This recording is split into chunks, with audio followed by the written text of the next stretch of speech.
RCB മുംബൈയുമാണെന്ന് നേർക്കുനേർ വന്നത്. വാശിയേറിയ മത്സരമായിരുന്നു ഇന്നത്തേത്. രണ്ടു കൂട്ടരും തുല്യശക്തികളായിരുന്നു.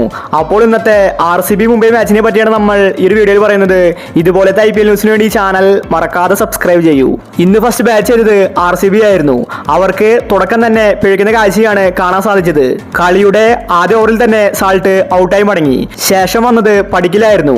പടിക്കലും കോഹ്ലിയും കൂടി RCB ടീമിനെ മുന്നോട്ട് നയിച്ചു. രണ്ടുപേരും ഇന്ന് മികച്ച കളിയാണ് കാഴ്ചവെച്ചത്. കോഹ്ലി 67 റൺസ് എടുത്താണ് ഔട്ടായത്. ശേഷം വന്നത് പറ്റിഡാറായിരുന്നു.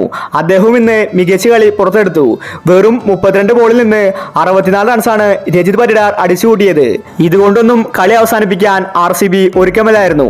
അവസാനം വന്ന ജിതേഷ് ശർമ്മ വെറും 19 ബോളിൽ നിന്ന് 40 റൺസാണ് അടിച്ചുകൂട്ടിയത്. ഇതോടുകൂടി RCBക്ക് കൂറ്റൻ ടാർഗറ്റാണെന്ന് ലഭിച്ചിട്ടുണ്ടായിരുന്നത്. RCB അവസാനം ഇങ്ങനെ കളിക്കുമെന്ന് ആരും തന്നെ കരുതിയില്ല. 20 ഓവറിൽ 5 വിക്കറ്റ് നഷ്ടത്തിൽ 221 റൺസാണ് RCB അടിച്ചുകൂട്ടിയത്.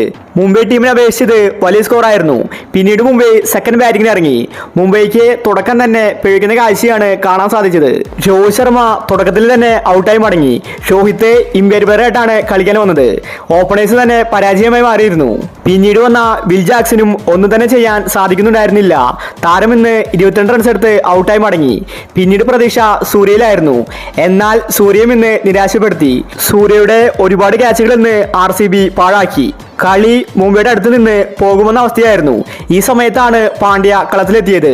പാണ്ഡ്യയും തിലക് വർമ്മയും കൂടി മുംബൈ ടീമിനെ മുന്നോട്ട് നയിച്ചു. രണ്ടുപേരും വെടിക്കെട്ട് ബാറ്റിംഗ് ആണ് കാഴ്ചവെച്ചത്. പാണ്ഡ്യ സിക്സറുകൾ പായിക്കുകയായിരുന്നു. മുംബൈ ആരാധകർ ആവേശത്തിലായിരുന്നു. അതുപോലത്തെ ബാറ്റിംഗ് ആണ് പാണ്ഡ്യ എന്ന് പുറത്തെടുത്തത്. പാണ്ഡ്യ വന്ന ശേഷം തിലക് വർമ്മയും ഫയറായി. കഴിഞ്ഞ മാച്ചിലെ പ്രതികാരം തിലക് വർമ്മ ഇന്ന് തീർത്തു. അവസാനം വരെ ആവേശം നിറഞ്ഞ മത്സരമായിരുന്നു ഇന്നത്തേത്. രണ്ട് ടീമും നന്നായി കളിച്ചിട്ടുണ്ട്. അപ്പോൾ ഇതുപോലത്തെ IPL ന്യൂസിന് വേണ്ടി ഈ ചാനൽ മറക്കാതെ സബ്സ്ക്രൈബ് ചെയ്യൂ.